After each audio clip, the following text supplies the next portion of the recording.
السلام عليكم ورحمة الله وبركاته. رجالة تالتة ثانوي دفعة 2024. خلاص بقى بدأت أقول لك رجالة تالتة ثانوي، مفيش رجالة تانية ثانوي انسى يا سيدي. مبدئيا كده الناس اللي هي بقالها فترة كبيرة جدا عاوزين يا مستر الفيديوهات التأسيس اللي حضرتك قلت لنا عليها. هل يا مستر في حاجة اسمها أصلا فيديوهات تأسيس في الفيزياء؟ هل الفيزياء أنا قبل ما أخشها لازم أبقى متأسس؟ الناس اللي هي بتبعت لي يا مستر أنا أولى ثانوي وتانية ثانوي كنت وحش خالص في الفيزياء، فأنا بفكر حتى ما أجل فيزياء، أو حتى بفكر يا مستر إن أنا اصلا من الاخر اخش ادبي بدل ما اخش علمي. كتير من الناس ببقى مستغرب من الكلام ده، فاجي اسالهم طب مين اللي قال لك كده؟ يجي يقول لك اصلا في ناس كتيره بتقول ان انت لو مش متاسس فيزياء صح من اولى وثانيه ثانوي فانت بطيخه قوي في ثالثه ثانوي. مبدئيا كده فيزياء ثالثه ثانوي ملهاش علاقه بفيزياء اولى وثانيه ثانوي. اما لو مستر انت جاي تدينا تاسيس في ايه؟ جاي اديك تاسيس في حاجات هتلاقيها اساسيه مش بس في ثالثه ثانوي، حاجات هتلاقيها بعد كده في اي كليه ليها علاقه بالرياضه والفيزياء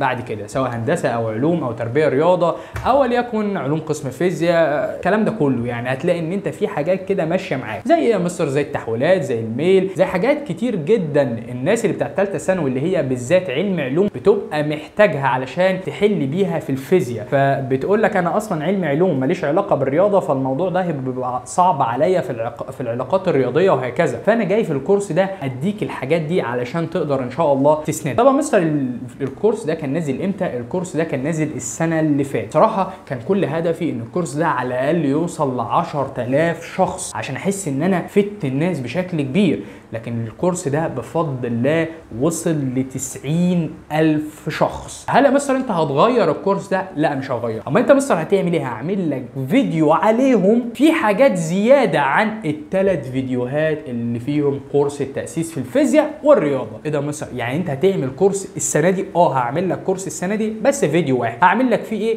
هبدا اللي انا اضيف عليه حاجات جديده. طب يا مستر فين الكورس اللي انت بتتكلم عليه ده؟ هحط لك لينكه تحت الفيديو ده. الكورس ده مكون من 3 فيديوهات. اول فيديو اللي هو عمل ضجه ودخل في 90000، ده فيه كل التحويلات، بعلمك ازاي تحول، فيه كل الحاجات اللي ممكن انت في ثالثه ثانوي تقول يا ريتني كنت عرفتها انا لو في اولى او في ثانيه. زي ايه؟ زي فاكر انت في حاجه يجي يقول الكميه الفيزيائيه دي ايه وحده قياسها، فانت كنت بتقول نيوتن وي ومش عارف هي جت ازاي، فبيجي يسالك طب انا عاوز الوحده المكافئه ليها، فانت كنت حافظ. لكن انت في ثالثه ثانوي في الفيزياء هتلاقي ان في وحدات كتير جدا وهو عاوز وحدات مكافئه كتير للحاجه دي، او ممكن هو بيجيب لك وحدات مكافئه وبيبدا يسالك ايه الكميه الفيزيائيه اللي بيقاس بيها الوحده دي، فانت هنا بتبقى محتاج ان انت تفهم بشكل كبير. فانا الحمد لله بدات افهمك ازاي تجيب الوحدات المكافئه دي. كل الموضوع ده هتلاقيهم ان شاء الله في الثلاث فيديوهات دول. بس كده؟ لا، في حاجات كتير زي الميل، زي ضرب طرفين في وسطين، زي اخذ العامل المشترك،